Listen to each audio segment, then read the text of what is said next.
सुप्रभात दर्शक बंधु, आज मे 18 तारिख रविवार। चलतु नजर पकाइबा आजिर देश विदेशर प्रमुख खबर गुड़िक उपरे। किंतु ता पूर्वरु जदि आपण मानकु आम वीडियो गुड़िक भल लागुछि ताले आम वीडियो को लाइक करी कमेंट निहाती दियंतु। एथि सहित आम चैनल को सब्सक्राइब करी पाखरे थिबा बेल आइकन को प्रेस करंतु। तेबे चलंतु देखिबा वर्तमान रो संपूर्ण खबर। राज्य रे काल बैशाखीर तांडव, 13 जिला को अलर्ट जारी। राज्यर अनेक स्थान रे तांडव रचुछि काल बैशाखी। अपराह्न हेबा मात्रे हेउछि वर्षा पवन एवं घड़घड़ी बिजुली। तेबे कंधमाल, गंजाम, गजपति एवं रायगड़ा जिले में विपज्जनक काल बैशाखी देखा मिलता। सेपरी बालेश्वर जिले में काल बैशाखीर प्रभाव रही। पाणीपाग विज्ञानी उमाशंकर दास एने निजर सोशल मीडिया अकाउंट रे सूचना प्रदान करथिले। तेबे आंचलिक पाणीपाग विज्ञान केन्द्र तरफ 5 जिला को ऑरेंज और 8 जिला येलो वार्निंग जारी करा जायछि। तेबे मयूरभंज, केन्दुझर, रायगड़ा, कोरापुट और मालकानगिरी जिला ऑरेंज वार्निंग जारी करछि पाणीपाग विभाग। एही सबु जिले में 50 रु 60 किलोमीटर बेगरे पवन बहिपारे। तेबे बालेश्वर, भद्रक, सुंदरगढ़, गंजाम, गजपति, नुआपड़ा, कलाहांडी और नवरंगपुर जिले में काल बैशाखी येलो वार्निंग जारी करा जायछि। एही 8 जिले में 40 रु 50 किमी बेगरे पवन बहिबार संभावना रही। राज्य में पुणी कोरोना भय, प्रतिक्रिया रखिले जनस्वास्थ्य निर्देशक। एशिया महादेशर हांगकांग एवं सिंगापुर रे कोरोना पुणी थरे ता काया विस्तार करिबार लागिछि। एही दुई स्थान रे नूतन कोरोना रोगी चिन्हट होइतिबा बेले रोगींको संख्या हठात वृद्धि पाइछि। एही परिप्रेक्षी राज्य जनस्वास्थ्य निर्देशक नीलकंठ मिश्र निजर प्रतिक्रिया रखिछन्ति। से कहिछन्ति एहा नुआ भारिएंट नुहे, बरं रोग प्रतिरोध क्षमता कमिगले कोरोना संक्रमण हेउछि। एथिलागि सबु जिला मुख्य चिकित्सालय रे टेस्टिंग चलिछि। भयभीत हेबार कोनोसी कारण नाही। एथिसहित से आउरी मध्ये कहिछन्ति जे विश्व स्वास्थ्य संगठन सह राज्य सरकार जोगाजोग रे अछन्ति। केंद्र सरकारक सह मध्ये कोविड नै राज्य सरकार जोगाजोग करुछन्ति। कोनोसी गाइडलाइन आसले ताकू कार्यकारी कराजिबो बोली कहिछन्ति राज्य जनस्वास्थ्य निर्देशक नीलकंठ मिश्र। महिला यूट्यूबर गिरफ, पाकिस्तान को गुप्त तथ्य देउथुबा अभियोग। भारतर ऑपरेशन सिंदूर पर पाकिस्तान और भारत मध्य जारी रही उत्तेजना। एहारी भितरे भारत में एक गुप्तचर रैकेट ठाब करा जायतिला। सुरक्षा एजेंसी गुड़िक पंजाब एवं हरियाणा 6 जन गुप्तचर को गिरफ करिबारे सफल होइथिले। तेबे एहारी भितरे आउ एक खबर मध्य सामना को आसीछि। तेबे भारतर गुप्त सामरिक सूचना पाकिस्तान को पठाइबा अभियोग रे सुरक्षा एजेंसी हरियाणार हिसारु महिला यूट्यूबर ज्योति रानी को गिरफ करछन्ति। तेबे यूट्यूबर 2023 मसीह तांको ट्रैवल चैनल ट्रैवल विथ जोर शूटिंग पई पाकिस्तान जाइथिले। सेठारे से पाकिस्तान दूतावास जड़े अधिकारी कहवा अनुसार पाकिस्तान गुइंदा संस्था ISI अधिकारी संपर्क में आसिथिले। सेबेठारु से लगातार भावरे भारत विरोधी सूचना पाकिस्तान को पठाउथबा अभियोग होइथिला। निकटरे भारत सरकार पाकिस्तान हाई कमिश्नर अधिकारी दानिश को 24 घंटा मध्य भारत छाड़वा को निर्देश देथिले। दानिश का निर्देश रे काम करुथबा मोट 6 जन पाकिस्तानी गुप्तचर को गिरफ मध्य करा जायतिला। एही यूट्यूबर माने समस्ते दानिश को संपर्क रे थिले। यूट्यूबर ज्योति मध्य दानिश को संपर्क रे थिले एवं दानिश तांको भिसा कराई पाकिस्तान पठाइथिबा एबे सूचना मिलिछि। मुंबई को पुणी टार्गेट, 2 प्रसिद्ध स्थान को बोमारे उड़ाइबाकू धमक। पुणी टार्गेट रे मुंबई सहर। मुंबई रो 2टी प्रसिद्ध स्थान को बोमा पकाई उड़ाई दबाकू आसीछि धमक। ए नेई चिंतारे सरकार। तेबे मुंबई रो छत्रपति शिवाजी महाराज अंतर्जातीय विमानबंदर एवं ताजमहल पैलेस होटेल को बोमारे उड़ाई दबाकू एक धमकपूर्ण मेल आसीछि। एही मेल एयरपोर्ट पुलिस सरकारी मेल आईडी को आसीथिबा सूचना रही। तेबे एने सुरक्षा व्यवस्था को आहुरी कड़ाकड़ी करा जायछि। मुंबई विमान बंदर को पूर्वरु मध्य बोमारे उड़ाई देबार धमक आसी सारिछि। किंतु एथर पठा जायथिबा धमकपूर्ण मेल रे मुंबई विमान बंदर सहित ताजमहल पैलेस को मध्य बोमारे उड़ाई दिया जिबा कथा लेखा जायछि। तेबे आतंकवादी अफजल गुरु एवं सैबाकू शंकर को फांसी दिया जिबा मामला रे मेलटी आसीथिबा जଣା पड़िछि। ମାଓବାଦୀଙ୍କ ଯୋଜନା ପଣ୍ଡ ବଡ଼ ଧରଣର ଅଘଟଣ ଘଟିବା ପୂର୍ବରୁ 20 ମାଓବାଦୀ ଗିରଫ। ଛତିଶଗଡ଼ ଏବଂ ତେଲେଙ୍ଗାନା ସୀମାନ୍ତ କାର୍କେଟା ଜଙ୍ଗଲରେ ଲଗାତାର ସର୍ଚ୍ଚ ଅପରେସନ ଜାରି ରଖିଛି ଭାରତୀୟ ସେନା। ତେବେ ପୋଲିସକୁ ଏହାରି ଭିତରେ ଏକ ବଡ଼ ସଫଳତା ମିଳିଛି। ତେଲେଙ୍ଗାନା ମୁଗୁଲ ଜିଲ୍ଲା ପୋଲିସକୁ ଭିନ୍ନ ଭିନ୍ନ ମାଓ ସଂଗଠନର 20 ଜଣ ନକ୍ସଲଙ୍କୁ ଗିରଫ କରିବାରେ ସଫଳତା ମିଳିଛି। ଏଥିସହିତ ବିପୁଳ ପରିମାଣର ଅସ୍ତ୍ରଶସ୍ତ୍ର ଏବଂ ବିସ୍ଫୋଟକ ମଧ୍ୟ ଜବତ କରାଯାଇଛି। ତେବେ ନକ୍ସଲ ଦମନ କ୍ଷେତ୍ରରେ ପୋଲିସର ଘନ ଘନ ଚଢ଼ାଉ ଏବଂ ସର୍ଚ୍ଚ ଅପରେସନ ବେଳେ ଭେଙ୍କଟାପୁରମ୍ ବାଜେଡୁ କନ୍ୟାୟୁଗୁଡମ୍ ଅଞ୍ଚଳରୁ ଏହି ନକ୍ସଲଙ୍କୁ ଗିରଫ କରାଯାଇଥିବା ଜଣାପଡ଼ିଛି। ଏମାନଙ୍କ ମଧ୍ୟରେ ଜଣେ ଡିଭିଜନ ମେମ୍ବର, 5 ଜଣ ଏରିଆ କମିଟି ମେମ୍ବର ଏବଂ 14 ଜଣ ପାର୍ଟି ସଦସ୍ୟ ରହିଛନ୍ତି। ତେବେ ପୋଲିସର ସର୍ଚ୍ଚ ଅପରେସନ କରୁଥିବା ବେଳେ ଏହି ମାଓବାଦୀମାନେ ଜଙ୍ଗଲରେ ବୋମା ଖଞ୍ଜୁଥିବା ପୋଲିସ ଏମାନଙ୍କୁ ଜଙ୍ଗଲରେ ଘେରି ଗିରଫ କରିଥିଲା। ଏମାନଙ୍କୁ ଧରି ପଚରାଉଚରା କରିବା ପରେ ଏମାନେ ନକ୍ସଲ ସଂଗଠନରେ କାମ କରୁଥିବା କହିଥିଲେ। ଭୂପିନ୍ଦର ସିଂଙ୍କ ବିସ୍ଫୋରକ ବୟାନ, କହିଲେ ନବୀନଙ୍କ ପାଇଁ ହାରିଲା ବିଜେଡି। ପୁଣି ବିଜେଡିକୁ ନେଇ ଚର୍ଚ୍ଚା। ବିଜେଡିର କଥାବାର୍ତ୍ତା ଏବଂ କାର୍ଯ୍ୟକଳାପକୁ ନେଇ ରାଜ୍ୟ ରାଜନୀତି ଏବେ ବେଶ ସରଗରମ ହୋଇଛି। ତେବେ ଏହାରି ଭିତରେ ବିଜେଡିର ବରିଷ୍ଠ ନେତା ଭୂପିନ୍ଦର ସିଂ ଦଳର ସାଂଗଠନିକ ପ୍ରସଙ୍ଗରେ ମୁହଁ ଖୋଲିଛନ୍ତି। ରାଜନୈତିକ ବ୍ୟାପାର କମିଟି ଗଠନ ହେଲା ପରେ ଯେଉଁମାନେ ଦଳକୁ ବିଭିନ୍ନ ସ୍ଥାନରେ ଆରମ୍ଭ କରିଥିଲେ ସେମାନଙ୍କୁ ରଖାଗଲା ନାହିଁ ବୋଲି ଅଭିଯୋଗ କରିଛନ୍ତି ଭୂପିନ୍ଦର, ଯାହାକୁ ନେଇ ଏବେ ବି ଅନେକ ସ୍ଥାନରେ ଚର୍ଚ୍ଚା ଚାଲିଛି। ତେବେ ସେ କହିଛନ୍ତି, ମୋ ନାଁ କାହିଁକି କମିଟିରେ ରହିଲା ନାହିଁ, ଯେଉଁମାନେ କମିଟି କରିଛନ୍ତି ସେମାନେ ହିଁ ଭଲ ଭାବରେ କହିପାରିବେ।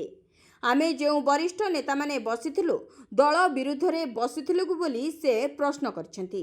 ଏଥିସହିତ ସେ ଆହୁରି ମଧ୍ୟ କହିଛନ୍ତି ଯେ ଆମେ ଦଳର ଭବିଷ୍ୟତ ନେଇ ଆଲୋଚନା କରିଥିଲୁ। ସମସ୍ତେ ନବୀନ ପଟ୍ଟନାୟକଙ୍କ ନେତୃତ୍ୱକୁ ଖୋଜୁଥିଲେ, କିନ୍ତୁ ସେଥିରେ ଲୋକମାନେ ବ୍ୟତିକ୍ରମ ଦେଖିଲେ, ଯେଉଁଥିପାଇଁ ଦଳର ପରାଜୟ ଘଟିଲା। ଭୂପିନ୍ଦର ସିଂ ଆହୁରି କହିଛନ୍ତି ଯେ ଯେତେ ଆଞ୍ଚଳିକ ଦଳ ରହିଛି ସେଥିରେ ଲିଡର ଏକାଧିକ ରହିଥାଇପାରନ୍ତି, କିନ୍ତୁ ବିଜେଡିର ଜଣେ ନେତା ନବୀନ ପଟ୍ଟନାୟକ।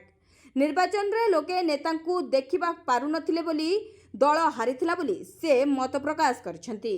ତେବେ ଏଇଟା ସମସ୍ତେ କହୁଛନ୍ତି, ଲୋକେ ତାଙ୍କ କ୍ୟାପ୍ଟେନକୁ ମିସ୍ କଲେ, ସେଥିପାଇଁ ଆମକୁ ହାରିବାକୁ ପଡ଼ିଲା। ବିରୋଧୀ ଦଳ ଭାବେ ବିଜେଡି ଆଗ୍ରେସିଭ ହୋଇପାରୁନି। ଗୃହ ବିଭାଗ ଆଲୋଚନା ବେଳେ ବିଧାନସଭା ଭିତରେ ଆମ ଦଳ ରହୁନାହିଁ।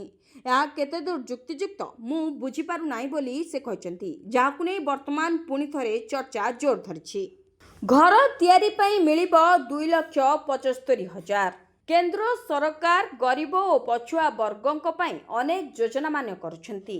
ଏଥିସହିତ ଘର ଖଣ୍ଡେ ଯୋଗାଇ ଦେବା ଲକ୍ଷ୍ୟରେ କେନ୍ଦ୍ର ସରକାର କାର୍ଯ୍ୟକାରୀ କରିଛନ୍ତି ପ୍ରଧାନମନ୍ତ୍ରୀ ଆବାସ ଯୋଜନା। 2014ରେ ମୋଦି ସରକାର ଆସିବା ପରେ 2015 ମସିହା ଜୁନ୍ ମାସରେ ଏହି ଯୋଜନା ଦ୍ୱିତୀୟ ପର୍ଯ୍ୟାୟର ଶୁଭାରମ୍ଭ ହୋଇଥିଲା। ତେବେ ଗ୍ରାମାଞ୍ଚଳ ସହିତ ସହରାଞ୍ଚଳରେ ରହୁଥିବା ଗରିବ ଶ୍ରେଣୀର ପରିବାରଙ୍କୁ ମଧ୍ୟ ଏହି ଯୋଜନାରେ ଆବାସ ଯୋଗାଇ ଦେଉଛନ୍ତି ସରକାର। ତେବେ ଏହି ଯୋଜନାରେ କେନ୍ଦ୍ର ସରକାର ହିତାଧିକାରୀଙ୍କୁ 2,25,000 ଟଙ୍କା ଯୋଗାଇ ଦେଉଥିଲେ। ସେହିଭଳି ରାଜ୍ୟ ସରକାର ମଧ୍ୟ ଏହି ଯୋଜନାରେ ଯୋଗ୍ୟ ହିତାଧିକାରୀଙ୍କୁ 50,000 ଟଙ୍କା ଯୋଗାଇ ଦେଉଛନ୍ତି। ଏହି ଯୋଜନାର ଲାଭ ଉଠାଇବାକୁ ଚାହୁଁଥିଲେ ହିତାଧିକାରୀଙ୍କୁ ତୁରନ୍ତ ଆବେଦନ କରିବାକୁ ହେବ। ଏହି ଯୋଜନାର କେଉଁମାନେ ଲାଭ ଉଠାଇ ପାରିବେ ଓ କେମିତି ଆବେଦନ କରିବେ ତାହା ମଧ୍ୟ ଆମେ ଆପଣଙ୍କୁ ସବିଶେଷ ଭାବରେ ସୂଚନା ଦେବୁ। ତେବେ ଏହି ଯୋଜନାରେ ଗ୍ରାମାଞ୍ଚଳ ପାଇଁ 25 ବର୍ଗ ମିଟର ଓ ସହରାଞ୍ଚଳ ପାଇଁ 30 ବର୍ଗ ମିଟର ଜାଗା ଘର ତିଆରି ପାଇଁ କେନ୍ଦ୍ର ସରକାର ଆର୍ଥିକ ଅନୁଦାନ ଯୋଗାଇ ଦେଉଛନ୍ତି। ଏହି ଯୋଜନାର ଲାଭ ଉଠାଇବାକୁ ହେଲେ ପରିବାରର ବାର୍ଷିକ ଆୟ 3 ଲକ୍ଷ ଟଙ୍କାରୁ ଅଧିକ ହୋଇନଥିବା ଦରକାର। ସେହିପରି ବର୍ତ୍ତମାନ ସୁଦ୍ଧା ଏହି ଯୋଜନାରେ 1 କୋଟିରୁ ଅଧିକ ହିତାଧିକାରୀ ସୁବିଧା ପାଇସାରିଛନ୍ତି। ପୁଣି ଇସ୍କନର ମନମାନି କରିବ ଅଦିନିଆ ରଥଯାତ୍ରା। ପୁଣି ଇସ୍କନର ମନମାନି। ଆସନ୍ତାକାଲି ଲଣ୍ଡନରେ ଆୟୋଜିତ ହେବାକୁ ଯାଉଛି ଅଦିନିଆ ରଥଯାତ୍ରା। ଇସ୍କନ ଅନୁଗାମୀ ଓ ଜଗନ୍ନାଥ ପ୍ରେମୀ ଯୋଗ ଦେବା ପାଇଁ ଅନଲାଇନ ମାଧ୍ୟମରେ ସୂଚନା ଦେଇଛି ଇସ୍କନ। ତେବେ ୟୁଟ୍ୟୁବର ଗୋବିନ୍ଦ କୃଷ୍ଣ ଦାସ ସ୍ୱତନ୍ତ୍ର ଅତିଥି ଭାବେ ଯୋଗ ଦେବା ନେଇ ମଧ୍ୟ ସୂଚନା ରହିଛି। ଏହି ଅବସରରେ ସାଂସ୍କୃତିକ କାର୍ଯ୍ୟକ୍ରମ, କୀର୍ତ୍ତନ, ଯୋଗ ସହ ଅନ୍ୟାନ୍ୟ କାର୍ଯ୍ୟକ୍ରମ ମଧ୍ୟ ଆୟୋଜନ ହେବ। ଏହାକୁ ନେଇ ପୁରୀରେ ତୀବ୍ର ପ୍ରତିକ୍ରିୟା ପ୍ରକାଶ ପାଇଛି। ତେବେ ଇସ୍କନ ଏପରି ବାରମ୍ବାର ନିୟମ ବାହାରେ କାର୍ଯ୍ୟ କରୁଥିବାକୁ ସେବାୟତମାନେ କ୍ଷୋଭ ପ୍ରକାଶ କରିଛନ୍ତି। पुरी रे महाप्रभुंकर परंपरा अनुଯାयी रथयात्रा हेउछि एहाकु समस्ते मानिबा आवश्यक। राज्य और केंद्र सरकार हस्तक्षेप करी एहाकु तुरंत बंद करबा पई दाबी होइछि। तेबे बारंबार इस्कन पक्षरु एभली अदिनिया रथयात्रा करी कोटी कोटी जगन्नाथ प्रेमीक धर्मीय भावना प्रति कुठारघात करा जाउछि।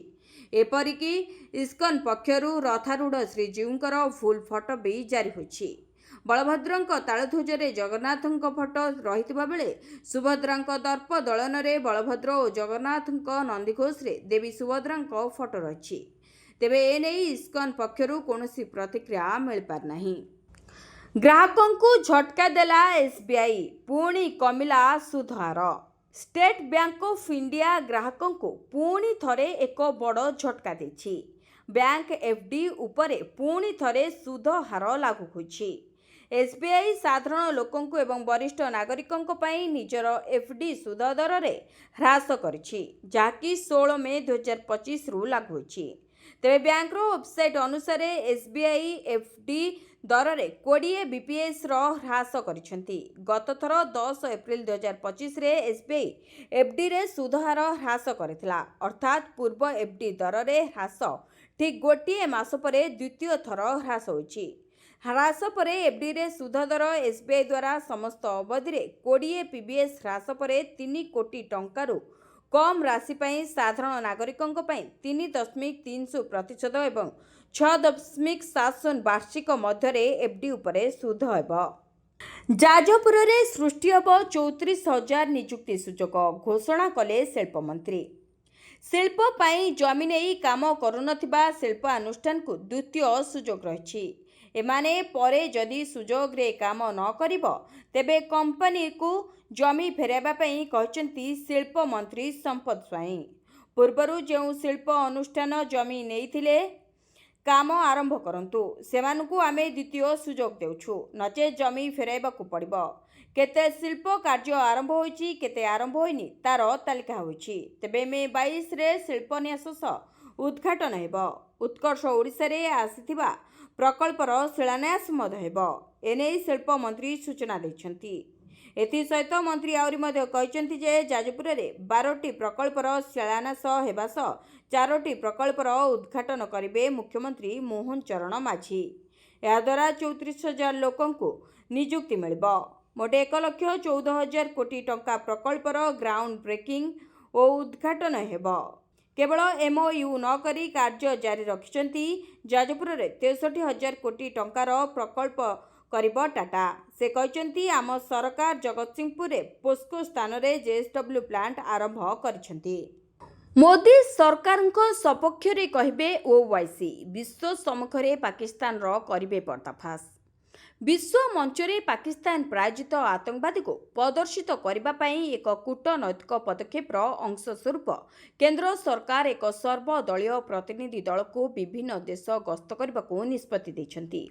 विशेष कथा होउछि एई पैनल रे एआईएमआईएम नेता असउद्दीन ओवाईसी को सामिल करा जायछि। फलरे ओवाईसी एबे मोदी सरकार सपक्षरे कही विश्व सम्मुखरे पाकिस्तान रो पर्दाफाश करिवे। एपरी भावरे केंद्र सरकार एक वार्ता देछंती जे दलीय मतभेद थाइपारे किंतु सेतेबेले देशर कथा से समस्त राजनैतिक दल एकाठी अछंती। पहलगाम रे आतंकवादी माने लोकंकु सेमानक धर्म पचारि हत्या करबा परे सारा देश रे क्रोध प्रकाश पाइतला।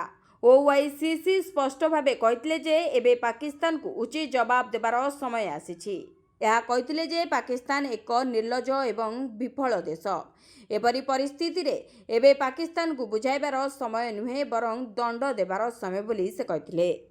ब्रह्मोस किनिबाकू आग्रह देखाइले 15 देश। भारत एवं पाकिस्तान मध्यरे निकटरे होइतिबा सामरिक संघर्ष रे विश्व भारतर प्रतिरक्षा उत्पादर शक्ति देखिथिला। भारत पाकिस्तान उपरे 15टी ब्रह्मोस क्षेपणास्त्र माड़ करिथिला, जहाँ 11टी वायुसेना घाटी को ध्वंस करिथिला। तेबे सुपरसोनिक क्रूज क्षेपणास्त्र ब्रह्मोसर ए विनाशकारी सफलता विश्व को देखाई दैछि जे भारत आ विदेशी प्रतिरक्षा उत्पाद उपरे निर्भरशील नुहे, बरं देश में तैयारी अस्त्रशस्त्र साहाय्य शत्रु को पछुको हटाई पारिबो। एही संघर्ष पर विश्व में ब्रह्मोसर चाहिदा बढ़ी जाइछि। प्राय 15 अधिक देश यहाको किनिबाकू आग्रह देखाइछंती। इतिमध्यरे फिलिपाइन्स भारत को ब्रह्मोस किणवाकू 2022 रे 37.4 कोटी डॉलर एक चुक्ति करथिला एवं भारत एहार जोगाण आरंभ करदेछि। तेबे भिएतनाम भी एहाकू किणवाकू आलोचना चलाइछि। सेपटे एने भारत एवं इंडोनेशिया मध्य भी आलोचना चली एवं खूब शीघ्र ब्रह्मोस क्षेपणास्त्र संपर्क में चुक्ति चूड़ांत हो पारे। या व्यतीत भिएतनाम तार सेना एवं नौसेना पर ब्रह्मोस क्षेपणास्त्र किणवाकू मध्य योजना करुछि। ए देशगुड़िक व्यतीत Thailand, Singapore, Brunei, Brazil, Chile, Argentina आदि देश मध्य एहाकू किणवाकू आग्रह देखाउछंती।